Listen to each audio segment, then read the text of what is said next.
Ce cours de Torah, je vais le faire à la mémoire de Rabbi Mordechai Knafo. Aujourd'hui, c'est les 30 jours.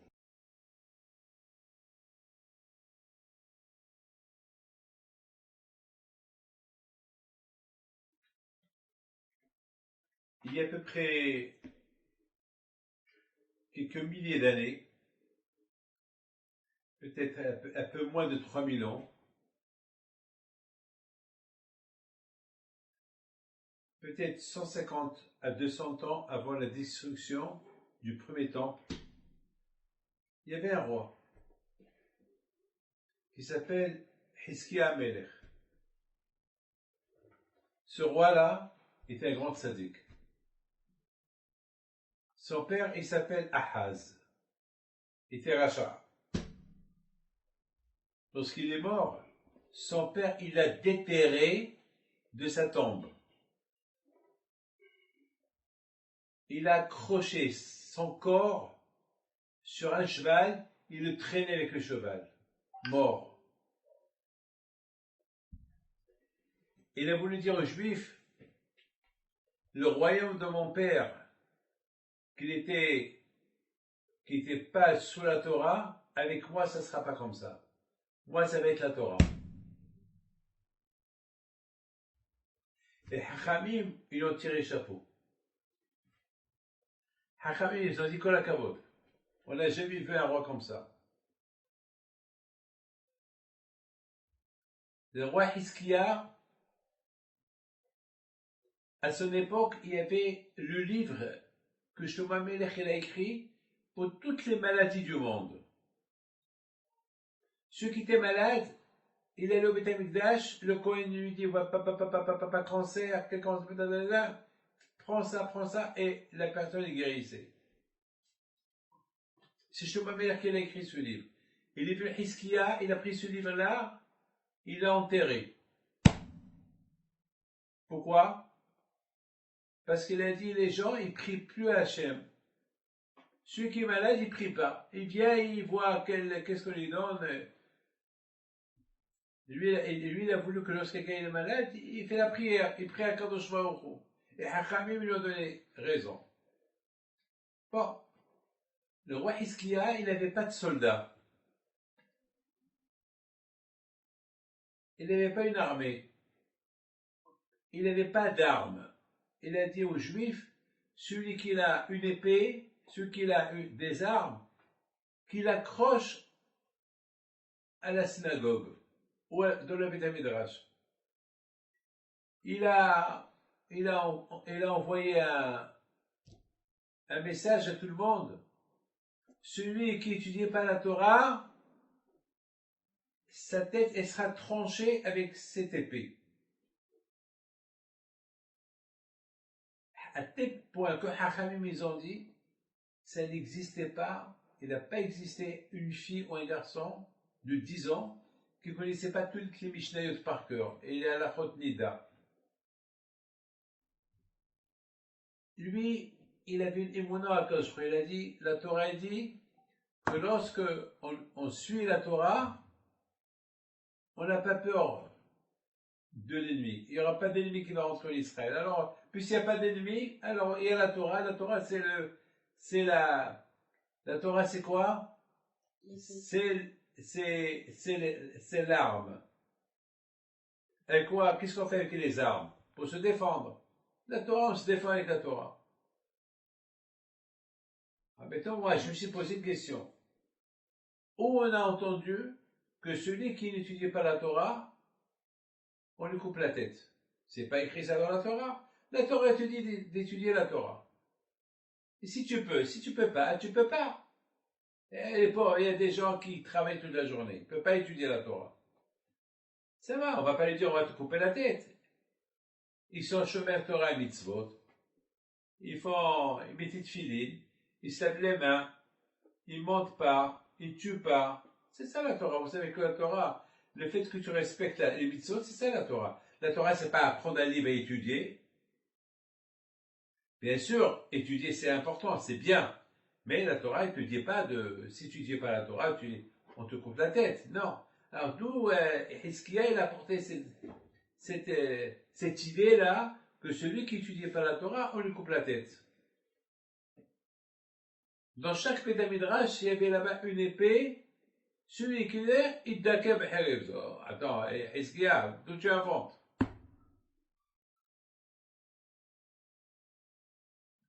Hizkiya, il donnait des cours de Torah, il a tiré des milliers de personnes qui venaient écouter ses cours. Une fois, il a dit, moi, je ne suis pas comme mon grand-père David Ameller. Je ne suis pas comme mes grands-parents Asa et Yoshaphat. Parce que David Ameller, lui, une fois, il a dit à Hachem, envoie-moi les ennemis et je vais les poursuivre jusqu'à ce que je les tue. Amenez-moi. Il y avait son petit-fils, Asa. Asa lui a dit, moi, je monte sur le cheval, je combats mes ennemis, aide-moi à les tuer. Yoshaphat, son petit-fils, il a dit, moi, je monte sur le cheval, je ne veux même pas utiliser l'épée. Moi, je monte sur le cheval, dès que quelqu'un vient avec le couteau pour me trancher la tête, ses mains, ils vont aller vers sa tête, il va se couper la tête lui-même. Ça veut dire que chacun, il avait une idée. David Ameller a dit, amenez-moi, je suis libre. L'autre a dit, aide-moi pour que je les combatte. L'autre a dit, moi, je fais rien. Je touche même pas l'épée. Et Hizkiya, qu'est-ce qu'il a dit? Hachem, si tu m'envoies mes ennemis, moi, je vais au lit, je prends un exomile, je prends un cachet, je prends le cachet, je dors, et toi, tu t'occupes d'eux. Waouh, hein? Ça, c'est Hizkiya. Maintenant, il y a une question qui se pose. Ça veut dire plus que David Ameller. Maintenant, ça veut dire que Hizkiya Meller, lui, il a été, quoi? Il est plus que David Ameller. Hizkiya Meller, alav shalom, il faut savoir une chose. On dit ce qu'on appelle Yeridat Adorot. David Ameller, alav shalom, même lorsqu'il allait faire la guerre, il étudiait la Torah. Mais alors, sur les générations, il commence à tomber. Il tombe. Les générations, c'est pas comme avant. Le roi Hizkiya, il a dit à Hachem, au lieu que je perds le temps pour aller faire la guerre, et je prépare la guerre, et je vois les plans, dommage, ce temps-là, je vais faire quoi? Je vais étudier la Torah. C'est dommage pour ce temps-là. Je vais étudier la Torah. David Ameller alav shalom, il était très spécial. David Ameller, il a dit, moi, je peux faire la guerre et j'étudie la Torah. L'autre, il a dit, non, Hachem, même que lorsque je fais la guerre, mais j'ai peur que je me concentre pas. Alors, donc, il est obligé de... L'autre, Bichla, il a dit, non, moi, j'ai peur que je vais pas bien me concentrer, moi, je fais pas la guerre. Hizkiya, il a dit, moi, Hachem, je peux pas, je suis pas à la hauteur de mon grand-père, de mon arrière-grand-père et de mon arrière-grand-père qui était David Ameller. Je suis pas à leur niveau. Moi, je préfère rester à la maison, sur mon lit, en train d'étudier la Torah et toi, tu fais des guerres. Akadosh Baruch Hu a dit, alors on va faire une expérience. C'est beau, hein? Qu'est-ce qu'il a fait Hachem? Il lui a envoyé Sanherib. Sanherib, c'était un roi il a combattu le monde entier. Il a gagné, vous savez ce qu'il a fait Sanherib? Il a délogé les nations. Comme par exemple, les Français, il les a pris en Angleterre, et les Anglais, il les a portés en France. Et après, il a pris l'Allemagne, les Allemands, en Yougoslavie, Pourquoi il a fait ça? Pour ne pas qu'on se révolte contre lui. Il a voulu leur montrer, voilà, la main forte. Et il est venu faire la guerre contre Hizkiya avec 3,5 millions de soldats. Vous savez ce qu'est 3,5 millions de soldats? C'est énorme. La Gemara dit lorsqu'ils ont traversé la Jordanie, le fleuve du Jourdain, l'eau a séché. Tellement de passages qu'il y avait. Parce que chaque fois que les jets passent, ça prend de l'eau.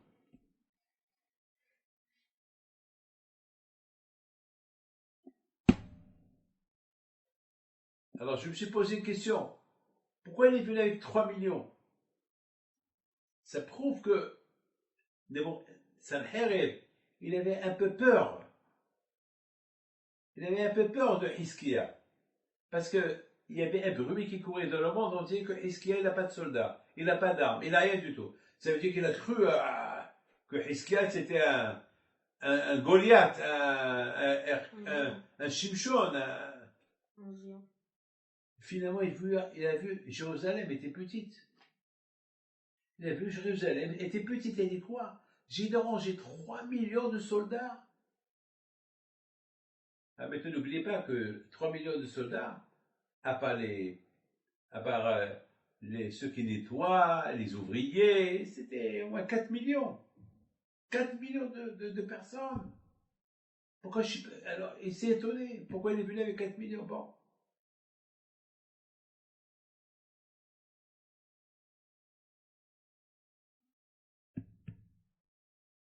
Hiskia, il est parti au Beth Amikdash. Il a commencé à pleurer. Il a commencé à prier. Il a dit à Hachem, aide-moi, protège-moi. J'ai pas d'armes, j'ai pas de soldats, j'ai rien. Akadosh Baruch Hu lui a dit, mais c'est ce que tu as dit. Tu as dit que, que tu restes dans ton lit, lorsque les soldats ils viennent, c'est moi qui m'occupe d'eux. Alors va au lit, ne t'occupe pas d'eux. C'est là où j'ai pas compris. Quel est mon art d'aller au lit dormir? Comment? Elles sont prises à la NES. C'est de la folie. Mais c'est Hachem qui lui a dit. Il a dit, toi, tu m'as dit que mon grand-père, mon arrière-grand-père, il faisait les guerres sans peur. L'autre, il voulait de l'aide. L'autre, il voulait que c'est moi qui fais la guerre à sa place, et lui sur son cheval. Toi, tu as dit que je restais au lit et je m'occupe de tes ennemis, alors va, fais-le. Ça veut dire que Hiskiel il est arrivé à ce niveau de Emouna. Il est parti au lit. Il est parti dormir. D'où il a eu cette Emouna? D'où il a eu cette... Et ce soir là-bas, c'était la veille de Pessah. C'était la veille de Pessah. D'où il a eu cette Emouna? D'où ça vient? Donc on a deux questions. La première question qu'on a posée, comment? La première question qu'on a posée, comment est-ce qu'elle a dit que celui qui n'étudie pas la Torah, on lui coupe la tête? Où il a vu ça? Herev, c'est l'épée. Idakev Herevzo. Et la émouna qu'il a eue, aller au lit, c'est vrai, beaucoup de départ on parle. Ben, chez moi je vais aller au lit, toi tu fais la guerre. Mais attends, il y a une réalité là. Devant la réalité, on a peur. Vous savez, il y avait quelqu'un qui est arrivé qu'il était attaqué par un lion. Tellement qu'il a crié, il s'est réveillé. Lorsqu'il s'est réveillé, il a vu qu'il s'était un rêve. Il a commencé à rigoler, il était content. C'était un rêve. C'est vrai. Beaucoup de fois, ça nous arrive qu'on fait des cauchemars. Et lorsqu'on se réveille, ouf, c'était un rêve. C'était un cauchemar. C'est pas la vérité. C'est pas de la réalité. Moi, une seule fois dans ma vie, j'ai eu peur. Une seule fois. À la Iloula de Rabbi Pito cette année. On est parti à Essaouira pour 24 heures. À cause du Covid, il y avait pas, on est parti à Essaouira, on est parti en avion privé, et Et cette nuit là-bas, j'ai dormi que 1 heure et demie. C'est tout, hein. Alors, la fatigue et dormir 1 heure et demie, c'était, jusqu'à que ma femme elle m'a réveillé, m'a dit, David, allez, lève-toi, on doit aller à l'aéroport. Je me suis levé et j'ai dit à ma femme, où je suis. Ben, hein, j'ai complètement oublié où je me trouvais. Avec la fatigue et tout. Je sais pas, j'ai dit, mais où je suis là, où je suis là. Alors, elle a eu peur. Elle m'a dit quoi, on est à Essaouira, on est à l'hôtel. On est à l'hôtel, on est à l'hôtel. Et j'ai bébête. C'était pas. Après, je me suis rendu compte que c'était l'Aïloula d'Abrahim Pito et on est venu à Essaouira pour l'Aïloula. Bon, Hachem, parce que j'étais en plein rêve. J'étais en train de faire un rêve. Lorsqu'elle m'a réveillé. Alors j'étais dans le rêve. Là, elle me réveille, j'étais dans le rêve encore. Donc vous voyez que il y a la réalité, il y a ce qui n'est pas réel. Lorsque la chose n'est pas réelle, on peut dire, ah ben si je suis millionnaire, ah ben je donne et je donne et je donne. Mais attends, une fois que tu es millionnaire, tu n'as rien du tout.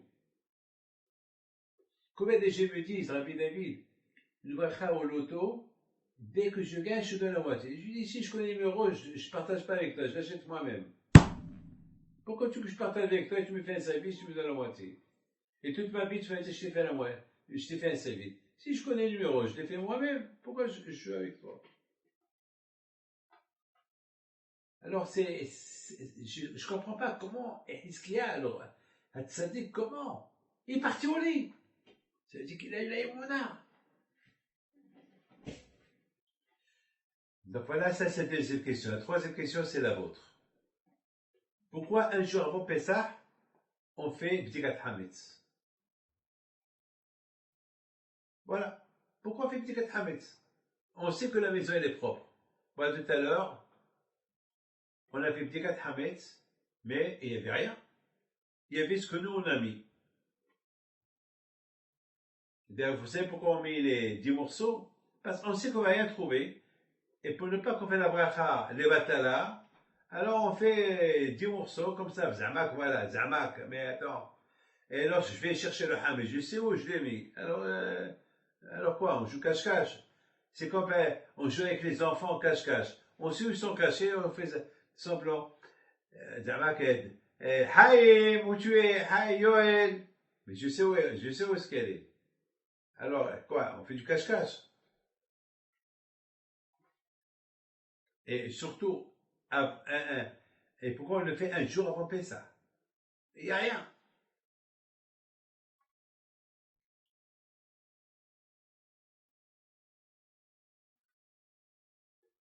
Vous savez que Pessah, c'est la nuit, c'est la fête où Akadosh Baruch Hu,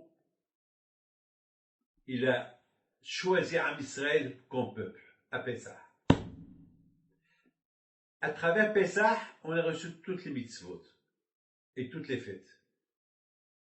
Si elle n'est pas à la sortie d'Égypte, le peuple juif n'aurait pas existé. Si on existe, c'est à cause de Pessah. Et à Pessah, il y a eu une promesse d'Hachem, l'île Shimurim. Hachem a dit que chaque année à Pessah, jusqu'à Mashiach qui va venir, chaque nuit de Pessah, la première nuit de Pessah, ça va être une nuit de protection. Une nuit de protection. Donc, étant donné que Hachem a promis que chaque Pessah, ça sera une nuit de protection, étant donné que Akadosh Baruch Hu, il a promis que la nuit de Pessah, c'est une nuit de protection, donc jamais Am Israël, il disparaîtra. Parce qu'Hachem, il a promis. Cette promesse-là, elle vient chaque année. Hachem, il a promis. Il a dit, la nuit que les Juifs ils ont quitté l'Égypte, Hachem, il a promis à Moshe Rabbeinu, au Bnei Israël, que chaque année, Am Israël sera protégé. Donc,